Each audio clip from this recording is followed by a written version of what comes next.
Tidaklah Allah menciptakan jin dan manusia kecuali agar beribadah dan menyembah kepada Allah.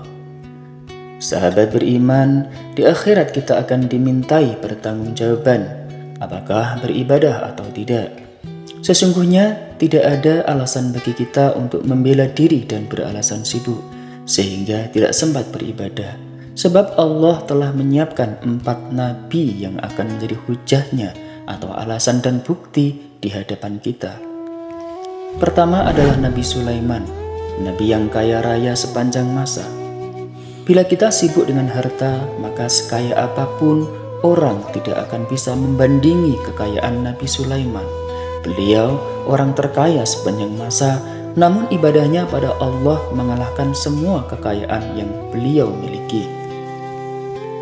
Yang kedua adalah Nabi Yusuf. Nabi Yusuf adalah seorang hamba, seorang pelayan, seorang pekerja, menjadi pelayan raja pada waktu itu.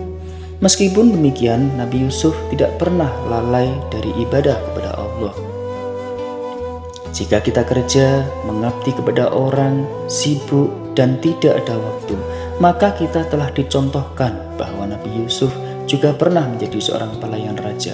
Namun, ibadah dan baktinya kepada Allah di atas segala-galanya. Yang ketiga adalah Nabi Ayub. Nabi Ayub pernah menderita sakit puluhan tahun, tidak pernah mengeluh dan selalu taat dan beribadah kepada Allah.